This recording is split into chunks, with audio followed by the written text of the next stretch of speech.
Mom, where are you? I just got home from my night shift and I don't see you anywhere.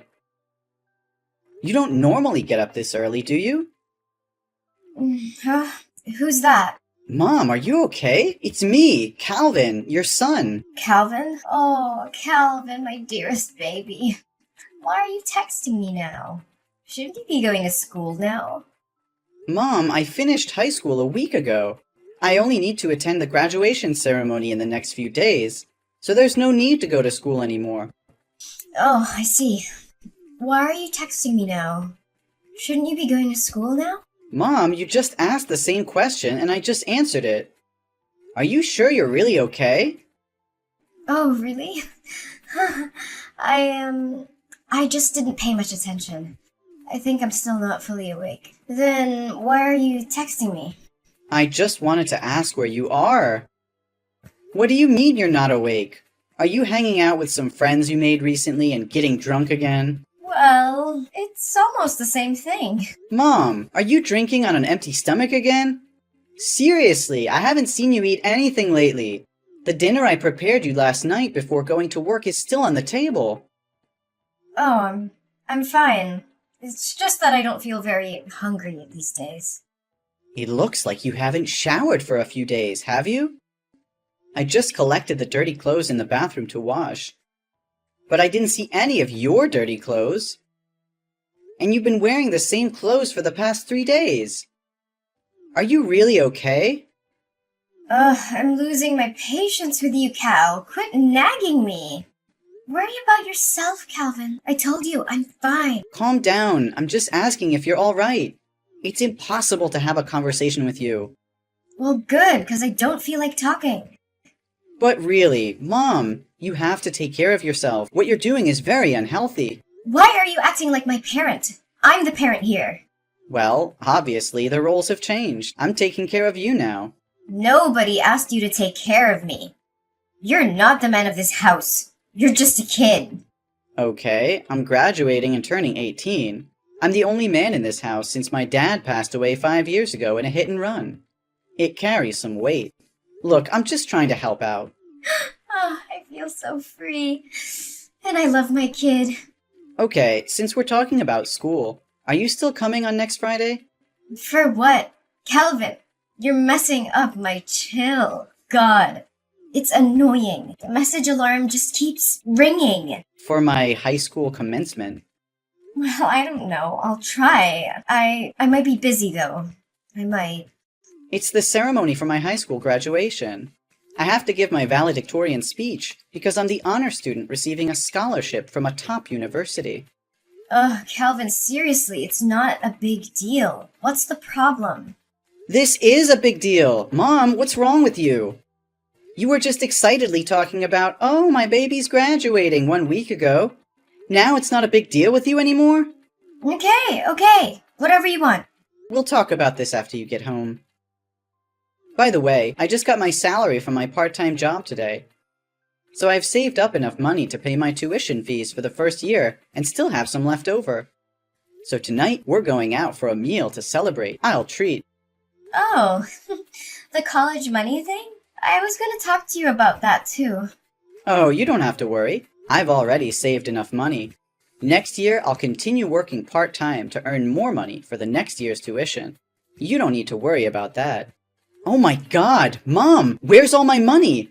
I just checked my money box and it's empty. What happened? Is there a thief in the house? No, the room was immaculate, with no signs of rummaging. It's like the person who took the money knew exactly where I hid it and went straight for it. Mom, it was you, right? What? How could you suspect me? Why not one of your friends or somebody else? Come on, Mom. I haven't told anyone about saving this money except you. I've never brought friends home, so how would they know where I hid the money? The digital password on the money box shows no signs of tampering, and the password is a special sequence of numbers between you and me. Only the two of us know it. Fine, it was me, but you shouldn't doubt your own mother, Cal. What? Did you spend my money without even consulting me? Do you realize that's the money I've been saving for 3 long years?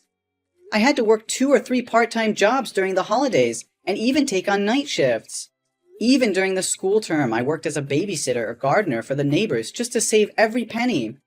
I know our family's financial situation isn't good, so I worked tirelessly to save that money for college without burdening you. But now, why did you take all that money? Oh, baby, I know how hard you've worked. But you see, I just got laid off by my company and I'm unemployed now. Yesterday, one of my friends introduced me to a highly lucrative job opportunity. But since I didn't have any money saved, I borrowed from you temporarily to invest. What? You took all of my hard-earned $8,000 to invest in a job based on a promise from a friend you've only known for a few days? How could you do that? What is that job? How can you be so sure it will be profitable? Are you sure they're not trying to deceive you? Oh, don't you worry. I've been through this job before. You can trust me. Within just 1 month, the money I borrowed from you will be returned and multiplied many times over. It'll be more than enough to cover your tuition fees for all 4 years of university. We won't have to worry about finances anymore. What? How can any job generate that much money in such a short time? Are you absolutely certain they didn't mention those figures just to deceive you? Don't worry. I swear on everything I hold dear, this job will transform our lives. But right now I have to go and secure the merchandise. We'll talk about it later. Mom, slow down. We need to think this through before jumping in. This is our last remaining savings. Mom, please, answer me. Don't make impulsive decisions that could ruin us. Hey, Cal, have you delivered all the packs I asked for? My customers are placing more orders, so I need to go and import more goods to sell. It's incredible. It's only been 3 days and I've already doubled my profits. Yes, Mom, but I'm really curious. What are you selling that has so many people buying it at such high prices? Each small pack is worth a few $100s. And your customers, they make me really worried.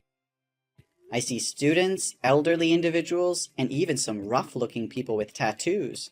Mom, why can't you tell me what you're selling? Since the day you started this business, you've always locked your room and never let me in. Isn't the packaging on the outside of the packs clear enough? Doesn't it say tonic for the soul? You can read, right, Cal? It's just something that brings happiness, comfort, and an escape from the harsh reality. There's nothing to worry about. The product is just quite expensive, so I lock my room to prevent theft. You're overthinking things. Mom, I'm not buying it anymore. I've checked all the pharmacies around here, but I couldn't find any such supplements. Besides, you don't have a pharmacy degree or any knowledge of chemistry to be selling medicine. Mom, let's be honest. What are you really selling? Also, the people I've been delivering to lately bear a striking resemblance to you.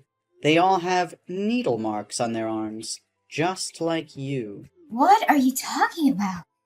Needle marks? You're spouting nonsense. Mom, there's no need to hide anymore. I've already seen it. These days, whenever I'm at home, you wear sleeveless tops or jackets, even in the middle of summer. I became extremely curious and suspicious, as if you were hiding something. Do you remember 2 days ago when I unexpectedly came home? You took off your jacket, but when you noticed me, your immediate reaction was to cover your biceps. But I saw it, Mom. I even found a needle stained with blood in the trash bin.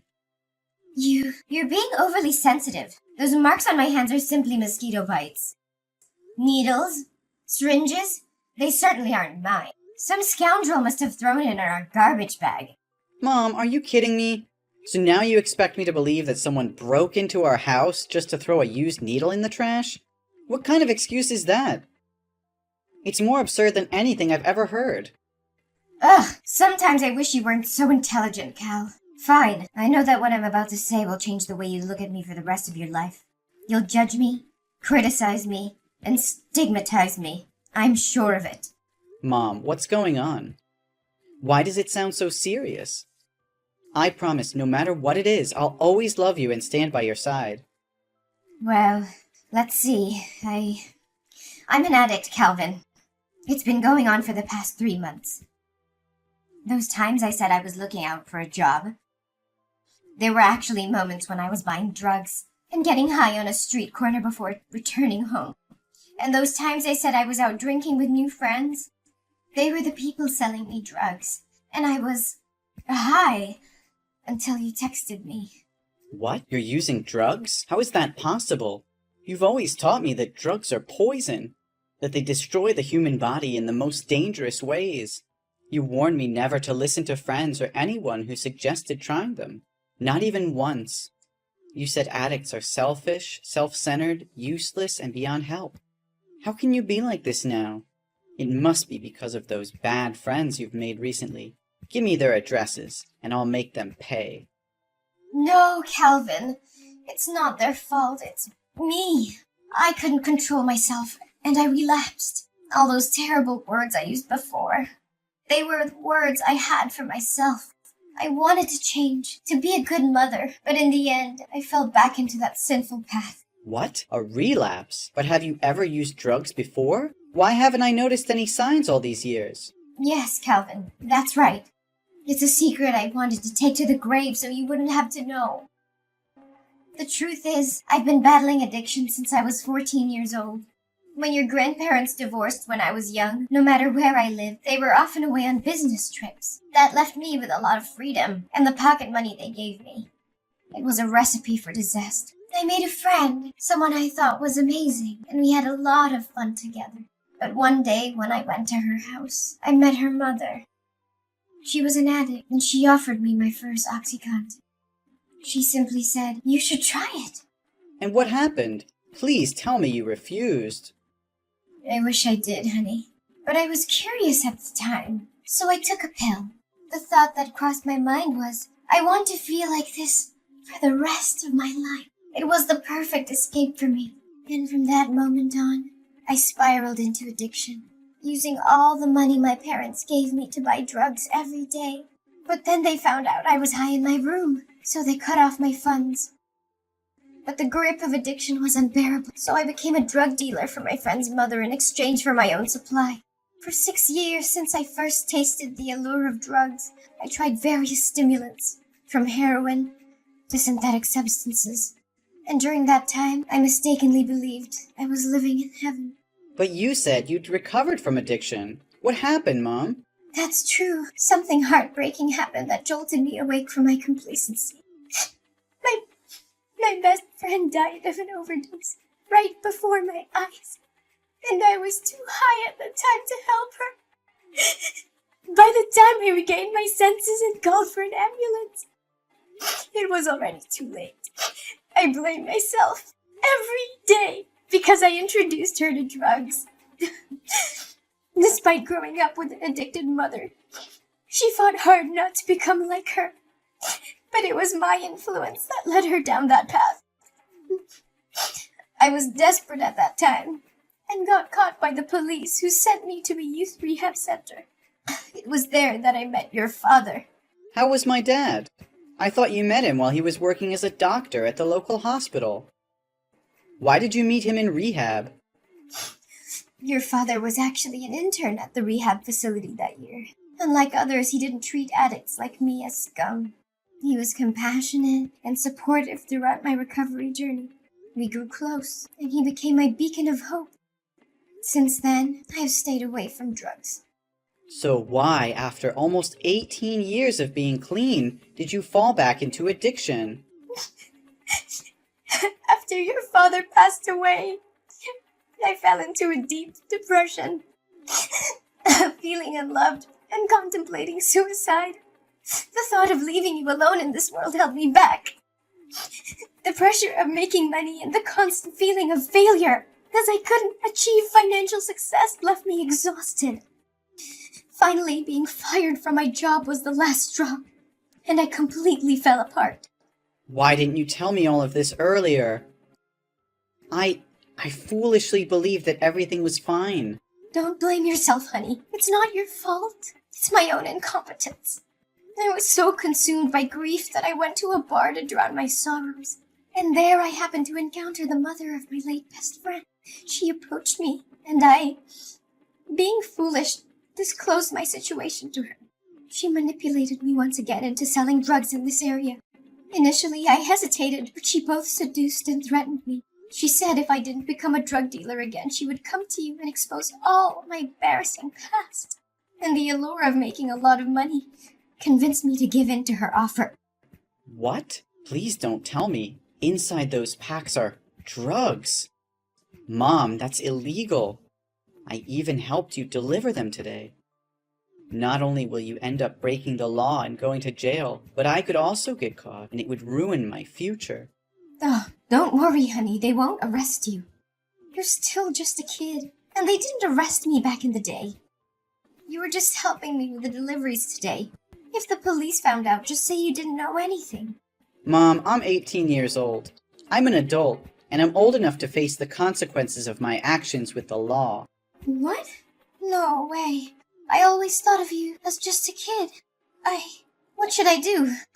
I've not only shattered my image as a good mother, but I've also jeopardized your future.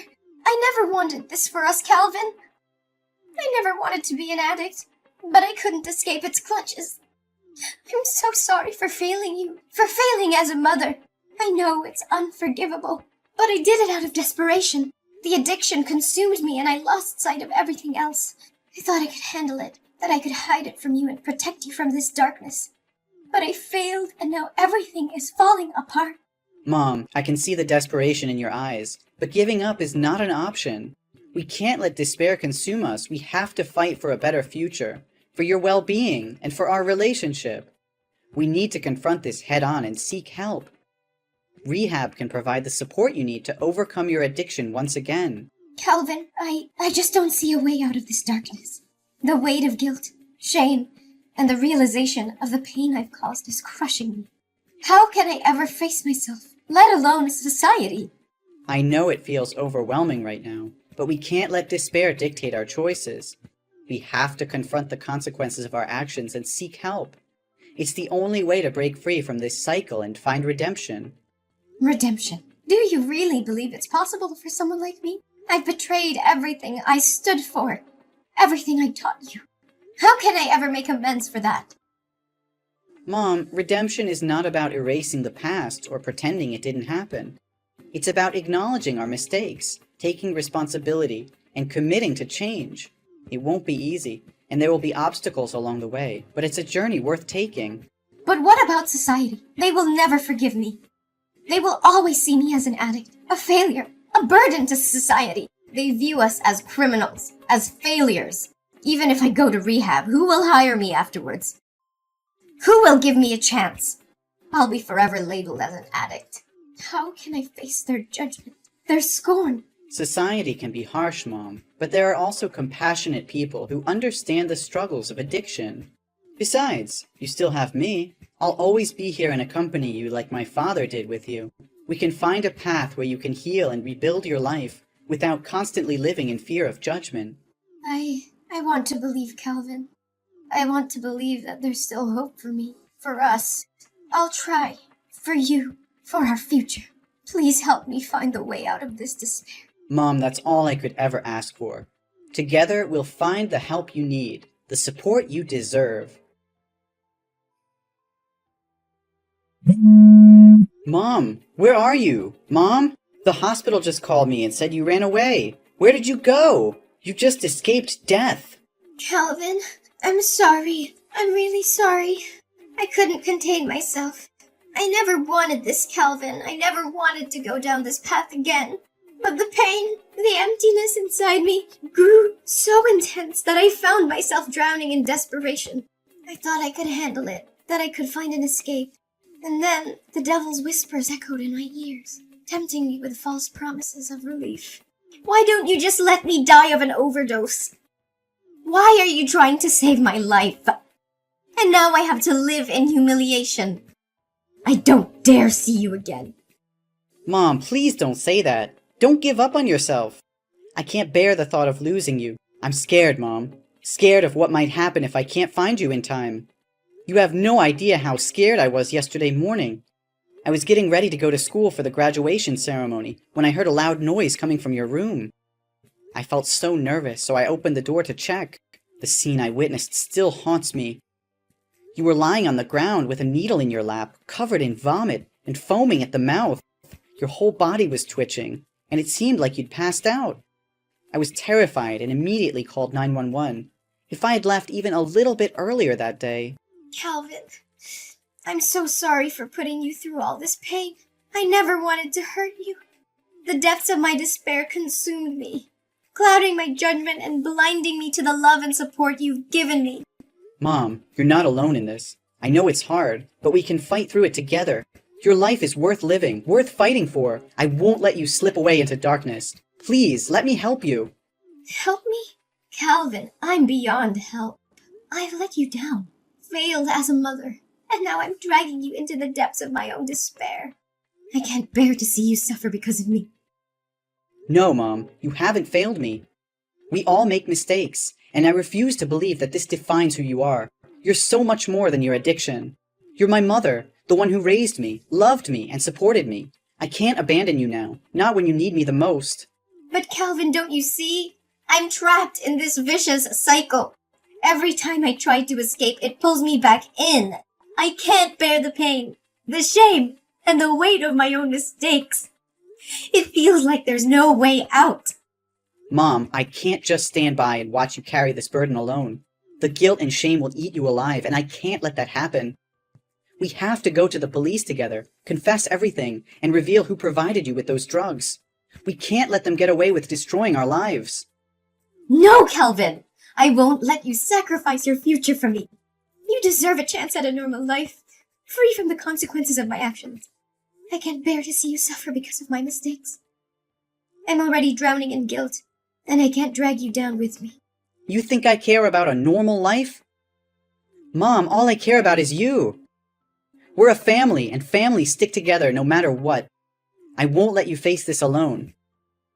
We'll face the judgment, the discrimination, and the consequences together. I won't abandon you in your darkest hour. Calvin, you don't understand. Society will never accept us. We'll be branded as criminals, as addicts, and it will haunt us for the rest of our lives.